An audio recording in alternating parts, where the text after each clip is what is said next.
fii ñu toll Monsieur le Président de la République danga joxoon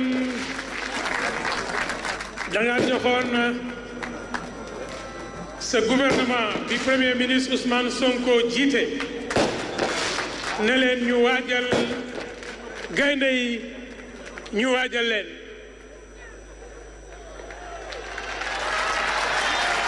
merci ñu waajal leen ñu dem ñëw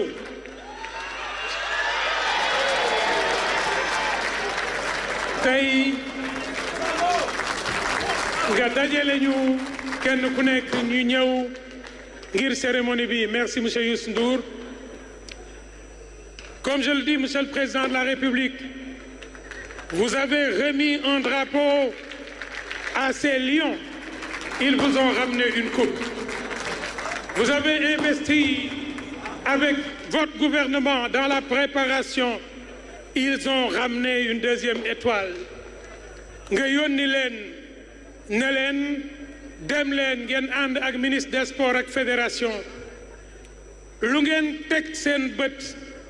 dina fexe ak sama gouvernement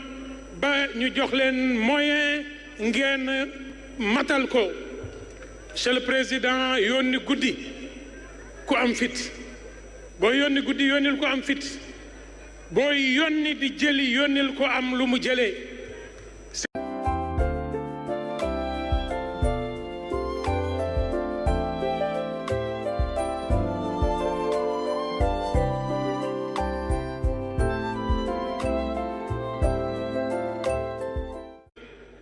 parce que vous avez déjà nos voix et quand vous avez les voix de votre peuple nul dans ce peuple ne vous donne la parole et je vais juste emprunter au pulaar cette introduction ñiwa ala gaynako tous les animaux ont un berger sauf l'éléphant vous êtes l'éléphant qui nous porte chance c'est le président jig nga ñu alors nous vous écoutons nous dire juste ce que nous allons vous dire par nos applaudissements. Merci d'accueillir son Excellence, Monsieur le Président de la République, Bassirou Diomaye Diakhar Faye.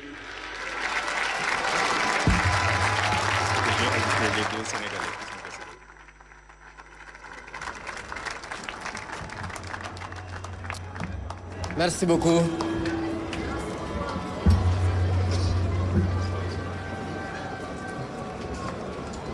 Monsieur le Président de l'Assemblée nationale, Monsieur le Premier ministre, Madame le ministre de la Jeunesse et des Sports, Mesdames, Messieurs les membres du gouvernement, Excellences, Mesdames, Messieurs les membres du corps diplomatique, Monsieur le Président du Comité national olympique et sportif sénégalais, Monsieur le Président de la Fédération sénégalaise de football, Mesdames, Messieurs les membres de l'encadrement administratif, médical et technique,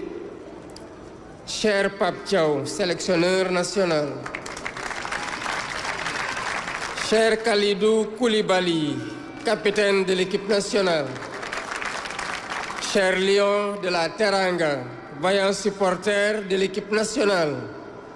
partenaires et amis de la presse, honorables invités, Mesdames, Messieurs. Il y a un peu plus d'un mois, le 17 décembre 2025, je procédais au nom du peuple sénégalais à la remise officielle du drapeau national à nos vaillants lions en partance pour la CAN 2025 au Maroc. Ce fut un moment fort de communion, d'engagement de patriotes, prêts à relever les défis et à hisser encore une fois le drapeau national au sommet du football africain. Vous avez respecté cet engagement tout au long de cette compétition par votre courage, votre détermination et votre sens du sacrifice individuel et collectif. Lors de ma première sortie pour communier avec les Sénégalais venus célébrer votre sacre devant les grilles du palais présidentiel, je déclarais que nous avons vu des hommes de devoir sur le terrain, des patriotes qui ne se battaient pas pour un titre ou pour un palmarès, mais qui se battaient pour notre honneur et notre dignité. Vous avez fait preuve d'une combativité sportive exceptionnelle, d'une résilience hors du commun et d'un mental d'acier. Et c'est en cela que votre sacre est historique, au regard des émotions et des épreuves endurées tout au long de la compétition, particulièrement lors de la finale de cette CAN. La liesse populaire qui a suivi votre brillante victoire sur toute l'étendue du territoire et en dehors du pays, et l'accueil chaleureux que le peuple sénégalais vous a réservé, sont des marqueurs sociaux de notre reconnaissance et de la joie immense de nos compatriotes. Aujourd'hui, vous êtes de retour et cette mission est pleinement accomplie. Chers Lions, votre parcours dans cette Coupe d'Afrique des Nations n'a pas été simple. Il a été âpre, il a été disputé, il a été exigeant. Chaque match a été un combat, chaque victoire a été construite, maîtrisée. Vous avez affronté des adversaires de haut niveau, dans une compétition où rien n'était donné, où tout se gagne. Et dans ces moments où la fatigue pèse, où la pression s'installe, vous avez tenu, vous avez été résilient. Vous avez tenu parce que vous avez fait le choix du collectif. Vous avez épousé l'esprit d'équipe. Parce que chacun a accepté la place qui lui était dévolue, joué son rôle pleinement et assumé toute sa responsabilité. Parce que l'intérêt commun prime toujours sur toute autre considération. Vous avez tenu par la discipline, par la solidarité et par la maîtrise de vous-même. La finale que vous avez remportée restera comme un match de référence, intense, engagé, disputé jusqu'au bout. Un match qui exigeait à la fois du talent, vous en avez montré, de la lucidité, vous en avez fait preuve, et une force mentale exceptionnelle que vous avez démontrée.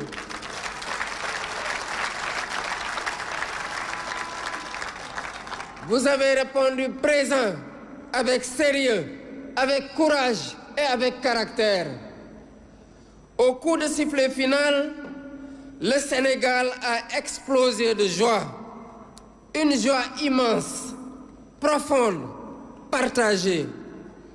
Une joie née de l'effort consenti, du chemin parcouru, de la certitude que cette victoire est méritée.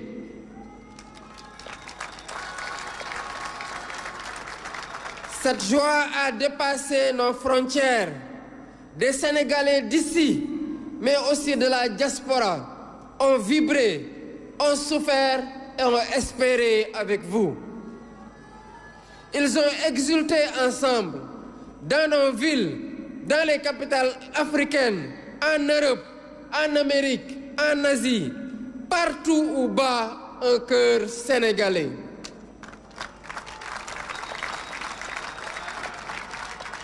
Ce soir-là, le Sénégal n'était pas seulement un pays victorieux. Il était un peuple rassemblé autour d'un même élan, d'une même fierté, d'un même objectif atteint par l'effort partagé. C'est le moment de remercier toutes les personnes, toutes les personnalités, très nombreuses à travers le monde, qui ont célébré avec le peuple sénégalais cette magnifique victoire. Chers joueurs, en remportant ce titre continental, vous avez offert au Sénégal une nouvelle étoile. Mais au-delà du trophée, vous avez offert un repère Un repère pour notre jeunesse, à qui vous avez montré que les objectifs les plus ardus ne sont jamais hors de portée lorsqu'on avance ensemble.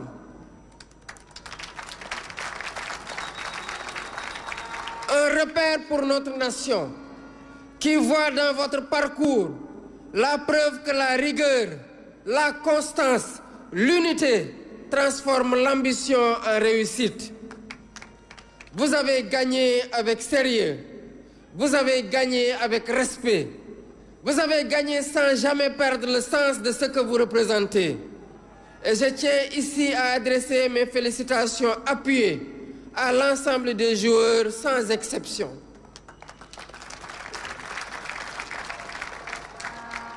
Chacun de vous à sa place a contribué à cette victoire. Chacun de vous a été un héros de cette campagne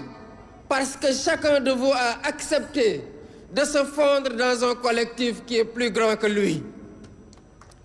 Je veux saluer également le travail remarquable du sélectionneur Pape Bouna Thiaw.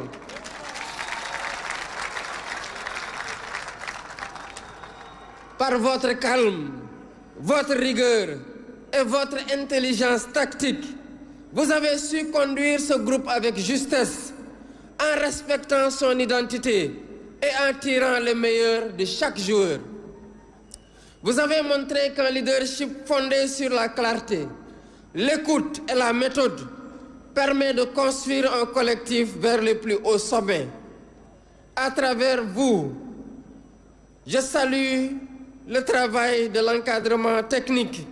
qui vous accompagne. Je félicite le président de la Fédération sénégalaise de football, Abdoulaye Fall, ainsi que l'ensemble des dirigeants, techniciens et personnel administratif pour la qualité du travail accompli. Cette victoire est aussi celle d'une organisation patiente, d'une vision partagée et d'un engagement constant au service du football sénégalais. Je salue l'action de Madame le ministre des Sports, Khady Diène Gaye, et de l'ensemble du gouvernement sous la conduite du Premier ministre Ousmane Sonko pour l'accompagnement, le soutien et les investissements consentis en faveur du sport, convaincus que le sport, lorsqu'il est bien encadré, est une école de discipline, de dépassement de soi et de cohésion nationale. Dans cet élan, j'associe le ministère de l'Intégration africaine, des Affaires étrangères et des Sénégalais de l'extérieur à travers son Excellence Madame l'ambassadrice du Sénégal au Maroc, présente et engagée à toutes les étapes aux côtés de notre équipe nationale. Je n'oublie pas nos supporters, ces femmes, ces hommes, ici et ailleurs, qui n'ont jamais cessé d'y croire. Par votre ferveur, vos prières, votre fidélité et votre passion, vous avez accompagné l'équipe à chaque étape et vous lui avez donné dans les moments les plus décisifs cette force supplémentaire irrésistible. Je salue l'énorme travail accompli par la presse sénégalaise qui a accompagné notre équipe nationale, informé positivement l'opinion nationale et internationale et apporté sa pierre à cette formidable réussite que nous célébrons aujourd'hui. Chers compatriotes, permettez-moi enfin d'avoir un mot particulier pour un homme. Un joueur dont le parcours, l'attitude et le leadership forcent le respect. Un joueur qui, par son talent, mais surtout par son sens des responsabilités, a marqué cette finale et cette compétition. Sadio Mané est aujourd'hui bien plus qu'un joueur.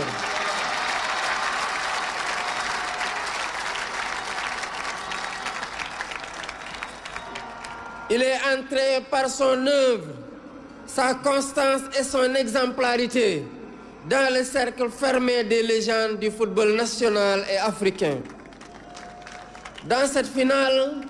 vous avez montré ce que signifie être un leader, voire juste, décider au bon moment, entraîner les autres, rester lucide quand la pression est maximale. Au nom de la nation sénégalaise, je vous rends un hommage appuyé et à travers vous, aux autres cadres de l'équipe et à l'ensemble de la tanière. Avant de conclure, c'est le lieu de féliciter le peuple ami et frère du royaume chérifien pour les efforts immenses déployés lors de l'organisation de cette CAN. Je félicite l'équipe nationale marocaine pour son parcours remarquable. Au nom du peuple sénégalais, j'exprime notre gratitude à Sa Majesté le roi Mohamed VI ainsi qu'au peuple marocain frère pour l'accueil,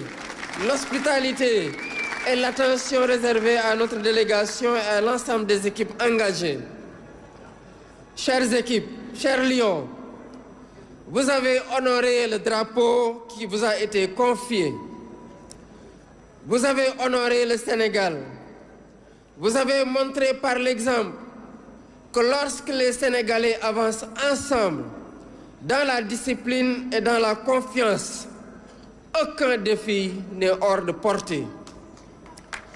Vous avez écrit une page majeure dans notre histoire sportive, et cette page restera. Au nom de la République, au nom de l'État, au nom du peuple sénégalais, je vous adresse notre gratitude et nos félicitations. Vaillant Djambar, cher Gaïndé, merci pour cette deuxième étoile sur le maillot national. Je rends un hommage à Aïda Faye Samb, étudiante sénégalaise décédée le 3 janvier dans un accident de la circulation au Maroc. De même qu'à cher Charles Diouf. Chers Lions, je vous souhaite bon retour dans vos familles et vos clubs respectifs. Bon rétablissement à tous les blessés et souffrants. Que Dieu vous réserve d'autres victoires africaines et mondiales. Vive les Lions de la Teranga, vive le sport sénégalais, vive la République, vive le Sénégal. Merci de rester à vos places, s'il vous plaît. Merci de rester à vos places, s'il vous plaît. Je voudrais profiter de cette occasion pour informer le peuple sénégalais qu'en leur nom et à mon nom, j'ai offert à chaque lion ici présent 75 millions.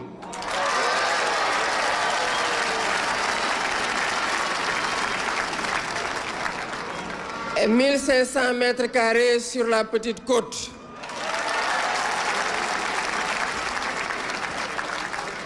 Aux membres de la fédération, 1000 mètres carrés et 50 millions. Aux autres membres de la délégation, 500 mètres carrés et 20 millions, toujours sur la petite côte. Au ministère des Sports, 305 millions pour des primes pour l'ensemble des agents du ministère et des terrains aux membres de la délégation ministérielle qui a accompagné l'équipe au Maroc.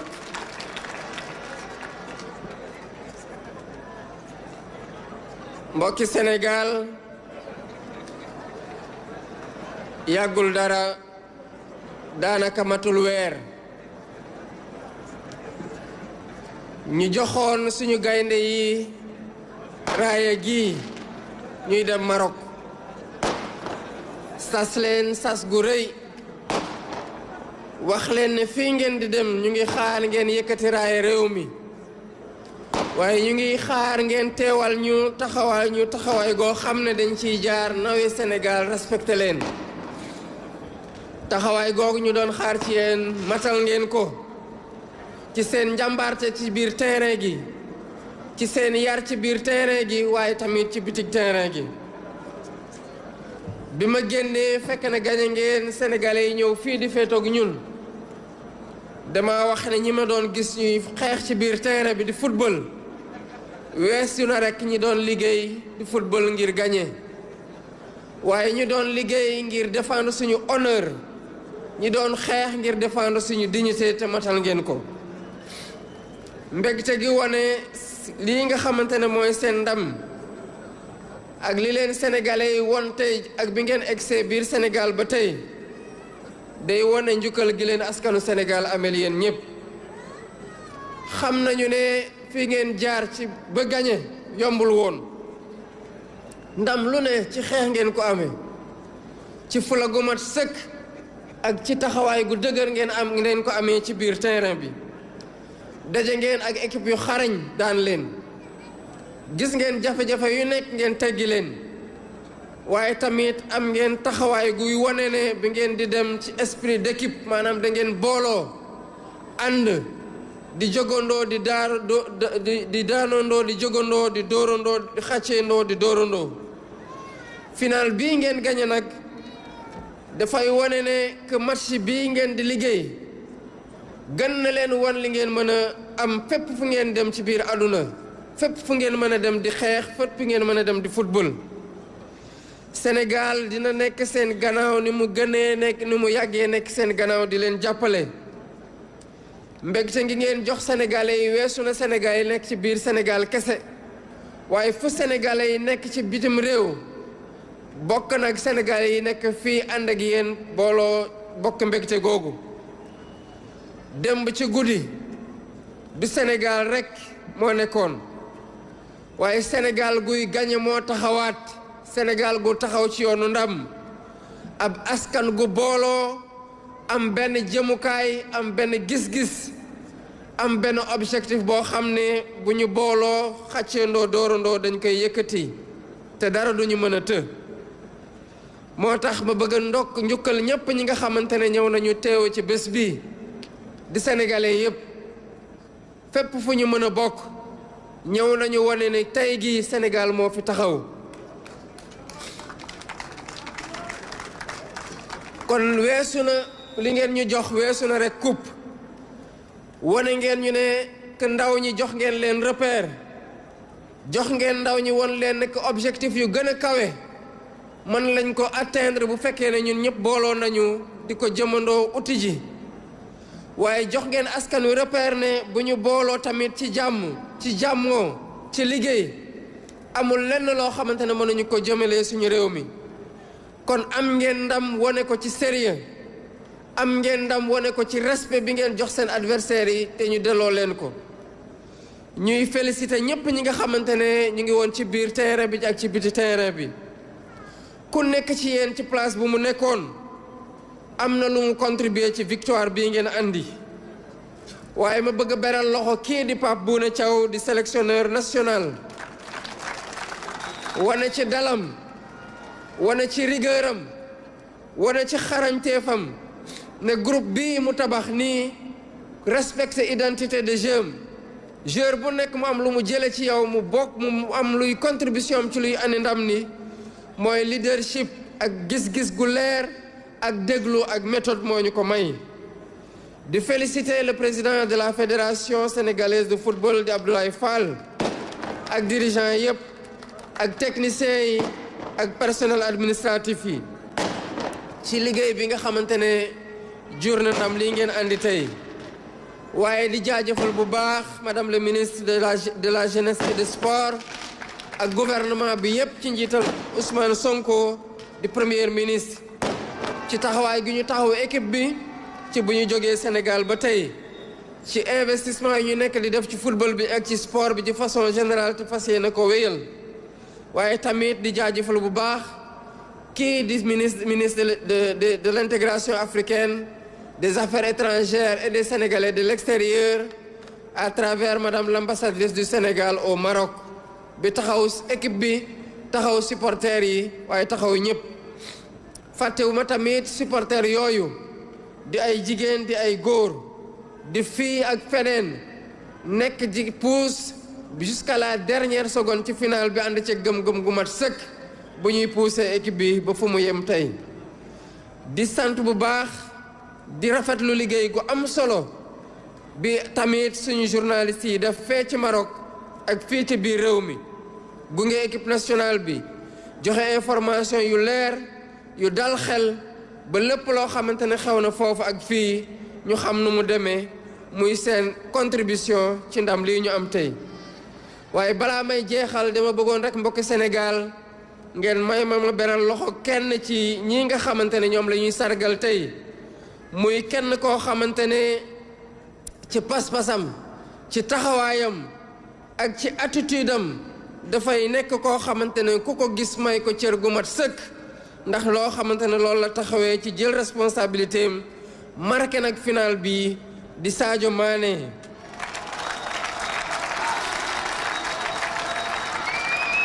bu mu ñëwee ci équipe nationale bu tey wane na exemplarité wane na constance buy dax mu nekk ci ñoo xamante ne gën nañu leen ràññee ci football ci histoire taarixu Sénégal fii waaye ci Afrique ak ci àdduna bi yépp wane na lan mooy nekk leader mooy gis-gis gu leer mooy jël décision gu leer mooy yóbbaale nit ñi ci foo xamante ne foofu mooy entraîner ci parcours boo xam ne mooy jur ndam li kon ci turu Sénégal ci turu askan wi ak ci sama tur ñu ngi koy njukkal di njukkal groupe bi yëpp waaye tamit yeneen cadre équipe yi di Kalidou Koulibaly di Idrissa Gana Gueye waaye tamit di Edouard Mendy ak yeneen cadre yi nekk ci équipe bi yëpp. balaa may jeexal dama bëgg tamit beral loxo ñi nga xamante ne ñoo doon organiser Coupe d'Afrique des Nations bi muy waa Maroc. nu ñu dalalee équipe nationale du Sénégal ak supporters yi rafet na ndax teeru nañu leen teral nañu leen yàgg nañoo ñaanal ñu dajeek yéen waaye daje na ko yéen yàlla dogal na lu mu dogal xam naa ne nangu ngeen ko te loolu rek lañu leen mën a njukkalee kon ci turu Sénégal maa ngi jaajëfal bu baax Sa Majesté le roi Mohammed VI ak askanu Maroc bi yépp ci seen teertu gi ak ci ni ñu taxawoo suñu équipe nationale bi di wax gaynde yi taarix bii ngeen bind andil ñu ñaareelu bidéew ci suñu maillot bi luy des la ci taarixu football ci fii Sénégal ak ci feneen kon ci turu Sénégal ci turu askanu Sénégal ak ci sama tur maa ngi leen di jaajëfal bu baax di leen ndokkali di leen sant bu baax a baax a baax di ñaanal nag ñooñu nga xamante ne ay wéy dawlu nañu demoon supporter ji yàlla moomee leen foofu kenn ki di Aïda Samb Faye Samb di étudiante Sénégal foofu ci Maroc waaye tamit keneen ki di Cheikh Charles Diouf wàññeekoo foofu ci Maroc kon gaynde yi ñu ngi leen di ñaanal ngeen delluwaat jàmm ci seen njaboot delluwaat jàmm ci seen club yi di leen ñaanal saison bu baax ngeen yàlla musal leen bu baax a baax ñii nga xamante ne amoon nañu lu leen métti wala ñuy xaw a tawat yàlla may leen wér gu